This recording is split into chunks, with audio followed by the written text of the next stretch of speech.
Good morning, all my Democrat and Republican besties out there. I hope you slept well. I hope your coffee is hot. Quick question. Why can't you support ICE for getting criminals out of the country and also be upset that maybe some innocent people are getting caught in the mix? Why is it no support for ICE whatsoever, even though they are getting criminals, drug dealers, murderers, sex predators, everything? Why are we not supporting our ICE agents who are 25% Hispanic? Why are we not supporting them for getting the criminals out and also upset maybe that some innocent people are getting caught in the mix? If the states would support the ICE agents, a lot of this wouldn't happen. And also, if the Democrats in Washington and news media would stop labeling them as Nazis, that might not happen either. It's a question. Why? You're right. That is a question. And here's an answer. What have they done to deserve our support? You say they're rounding up criminals. They're rounding up drug dealers and rapists and criminals. But that's not who they're rounding up. They're going to meat packing plants and farms and warehouses and hotels.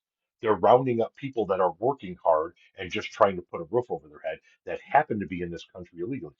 When they come to Chicago, they're not in the gang infested neighborhoods. They're going to places of employment.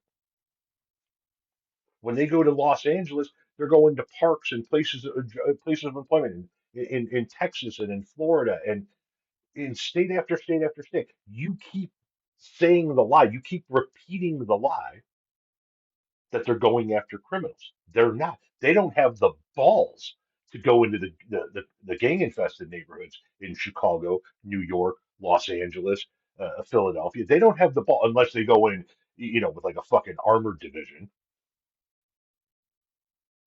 No, they're rounding up people that are just here trying to build a better life for themselves and didn't sign the guest book on the way in. So if they're rounding up hardworking people, if they're rounding up people at their hearings, right? These motherfuckers, these ICE Nazis, because that's what the fuck they are. They're waiting outside court hearings. People that are showing up for immigration hearings, do it the right way. Are those criminals? Those people that are taking the day off of work to go to their immigration hearing, are those the criminals you're talking about? Those the rapists and the drug dealers? You know that that's bullshit. And so they're rounding up hardworking people and they're shipping them either to countries that they've never been to before, or to concentration camps in the middle of the swamp without due process. They're breaking the laws of our land. They're rounding up people that don't look like us, and they're putting them in countries they don't belong in or in concentration camps with the hopes that they eventually get eaten by an alligator. And you want to ask us why we don't support that? Fuck that. Why do you support it? What about that do you support? Hello, my Democrat besties? No, we ain't besties, boo. Not if you support that shit.